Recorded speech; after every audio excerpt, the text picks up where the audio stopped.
What's going on, y'all? Welcome to this month's State of the Bay and Happy New Year. We got a lot of stuff to unpack right here.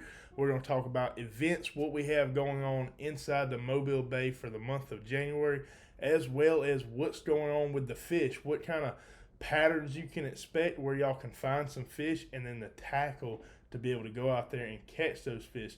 But before we get into that, let's go ahead and talk about some sponsors. Our sponsors are the reason that we're able to keep coming to y'all and putting out this content, so I appreciate them. And if y'all would go over there, show them some support and let them know we sent you.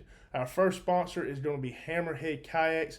Hammerhead Kayaks deals with all sorts of pedal and paddle drive kayaks, as well as kayak fishing accessories. They're located in Theodore, Alabama. They also deal with a lot of utility trailers. So if you're looking for a new utility trailer, go over there, check them out, and let them know we sent you. Our next sponsor is Taylor CPA. I use Taylor CPA for all of my personal and business tax needs. If y'all have a business anywhere from Texas to Florida, be sure to reach out to Taylor CPA and they will get you squared away for the 2022 tax season. Our next sponsor is Total Backing Safety. Total Backing Safety deals with all sorts of safety needs for commercial and industrial businesses. So if you are needing any kind of safety audits or safety classes being trained or taught at your facilities, be sure to reach out to Total Backing Safety. They do all sorts of OSHA 10, OSHA 30 certification classes, as well as plenty other of safety courses. So if y'all are looking for anything safety related for your commercial or industrial business, be sure to check out Total Backing Safety. And lastly, we have Sea to Swamp. I've been using Sea to Swamp for all of my tackle needs for several years now. They are located down in Goshen, Mississippi. I drive from Mobile to Goshen, Mississippi to Sea to Swamp because, simply put, they carry what I need. When it comes to the right mirrodines, the colors, the patterns, the double D's that they got there made by Mirror Lure, the Fat Boys, the Softines, the Jerk Sheds, basically all of the tackle needs that I have, the right jig heads, soft plastics, everything. Sea to Swamp has it covered, as well as apparel, rod and reels. Anything that y'all need that is fishing related, Sea to Swamp is bound to carry it. And even if they don't have it, you can always request it through Rocky Brooks and he can order it for you. All right, so getting into the events we have here for January, we got two events on the calendar that I'm aware of. The first event is going to be the Winter Classic hosted by Patrick Garmison. This is an invite-only tournament. I believe it's like $250 a team, but this is one of the largest speckled trout tournaments on the Gulf Coast, and it is a tough one to win. It's also a fun one, but it's a 5-fish stringer 2-day event, and it normally takes about 15, 16 pounds minimum to make it in there in that top 3 per day. So it's a tough event, but it is a fun event. Like I said, that is invite only. So if y'all are looking to get into that tournament, maybe reach out to Patrick Garmison, or if you already know somebody that's fishing that event, you can get an invite through them. The next tournament we have is a kayak only event hosted by the Mobile Bay Kayak Fishing Association, and this is the Winter Spectacular Tournament. Now, I'm torn between what tournament I'm going to fish, whether Winter Spectacular or the Winter Classic. Me being a kayaker, I really want to fish Winter Spectacular. I've placed in that event every year that it's ran now, including 3 first place finishes. So I really want to fish that event, but we'll see how it goes. That is a 3-fish stringer, 3 trout stringer CPR event, and that is for Alabama waters only. All right, so getting into the fish patterns and what is going on right now. So I had my notes written out last month on kind of what I wanted to talk about this month. And in that fish pattern section, I was thinking creeks, right? We're going to talk about creeks because normally in January and February, that's where the fish should be. However, this is not a typical year. We have been faced with a lot of up and down water temperatures. I mean, we're sitting here, we'll get one cold front come through, we'll have 2 nights in the 30s, and then like the very next day, it's back up into the mid to high 70s. The water temperatures are climbing 20, 25 degrees, over a 24-hour span. I mean, it's really unlike any year I've ever seen out here with the water temperatures just being up and down.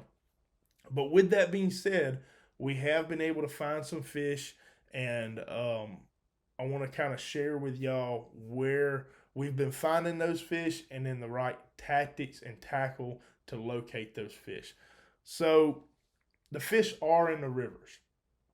Dog River, Fowl River, Theodore Industrial Canal, West Fowl River, Bon Secours, Weeks Bay, Magnolia River, all those rivers, we're catching trout in all of them. The problem is that normally this time of year, you can locate your trout around some of your warmer, deeper bends in the rivers, and you can get in there and just have a heyday with them and load the boat in a matter of minutes. Well, because these water temperatures are warm, these fish are really, really spread out in these rivers. Dog River, for instance, we're catching fish out at the crab traps at the mouth of Dog River, as well as up around Bender's Point, and then even further north past that. So typically, you don't see a lot of that where you're catching trout outside the rivers and then also loading up on them inside the river. So they're really just spread out. The one key takeaway that I can give y'all to be able to get on those trout is when you're planning your trips, plan it around your key features that you want to hit. So if I were to fish Dog River, I would probably go crab traps, Jamarcus Point, Bender's Point, and then on up into some of the other bends north into the river. And what I would do is only throw fast moving, I'll say fast moving, but only throw lures that you can retrieve and bring back to the boat relatively quickly, like soft plastics. I would kind of stay away from slower lures like your fat boys, your soft deans, things like that with slower sink rates, slower twitches, because the name of the game right now is cover the most amount of water you can as efficiently and as fast as possible. So you want to be able to fan out, cover a body of water methodically, and spend the least amount of time possible there, because there may or may not be fish on that area. So if I were going out to the crab traps, I would put on a fluke or 3-inch paddle tail, quarter-ounce jig head, throw it out there, jig it, hit my key points, maybe throw 10, 15 casts. If I'm seeing bait in the area, I might spend a little bit more time there. But if I'm not seeing anything, I'm not smelling anything that should smell fishy, I'm going to move on and hit my next point and move on through the river until I can start to locate those fish. And then really one of the key things there too is bait. If I'm in an area and I'm going fishing, and let's say Dog River, I'm up there, I'm looking at Bender's Point, that's where I want to fish.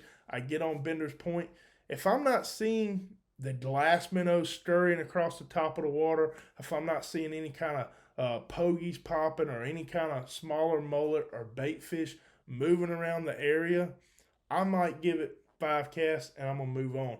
Wherever the bait is at, you're also going to find your fish. So the key is looking for, hitting your targeted areas, your choke points, but looking for that bait to be there. If you're finding that bait in those key areas, then maybe spend a little bit more time there. But that's the name of the game right now, is covering a lot of water, looking for the bait, smelling, you're seeing the trout slits forming on top of the water, you're seeing bait scurry and stuff like that.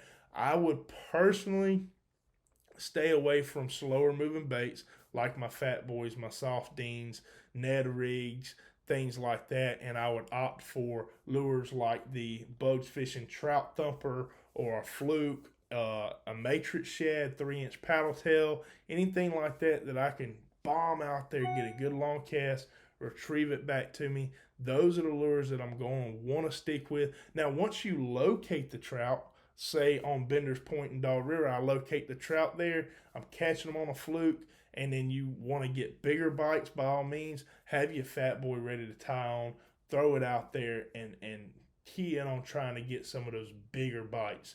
Mirrodines are working really, really well for catching a lot of good fish right now. One of my favorite lures that has really put some big fish in the boat for me lately has been the Bugs Fishing Trout Thumper.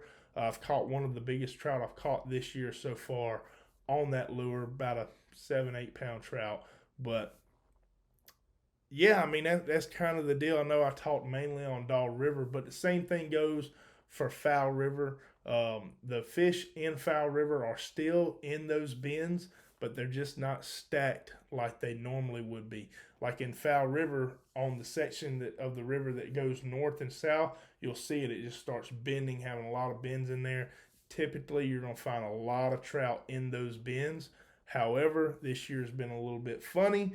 You might get into a bend where you normally catch 5 or 6. You might catch 1 or 2, and you just got to keep on covering down, fishing bend after bend until you find that bait, or you just start to get a lot of bites and so on and so forth.